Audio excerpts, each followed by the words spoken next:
Hello everyone, welcome back to the channel.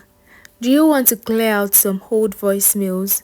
Today I will show you how to delete voicemails on your iPhone quickly and easily. Let's get started. First, open the phone app on your iPhone.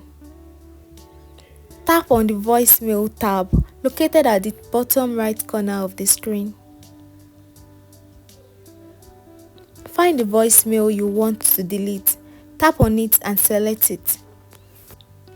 Tap on the delete button, which looks like a trash can icon, to delete the voicemail. Alternatively, you can swipe left on the voicemail and tap the red delete button that appears. To permanently remove the deleted voicemail, go to the deleted messages folder, tap clear all or edit and select delete all to remove all deleted voicemails permanently. And that's it guys, you've successfully deleted voicemail on your iPhone, keeping your inbox organized. Thank you so much for watching.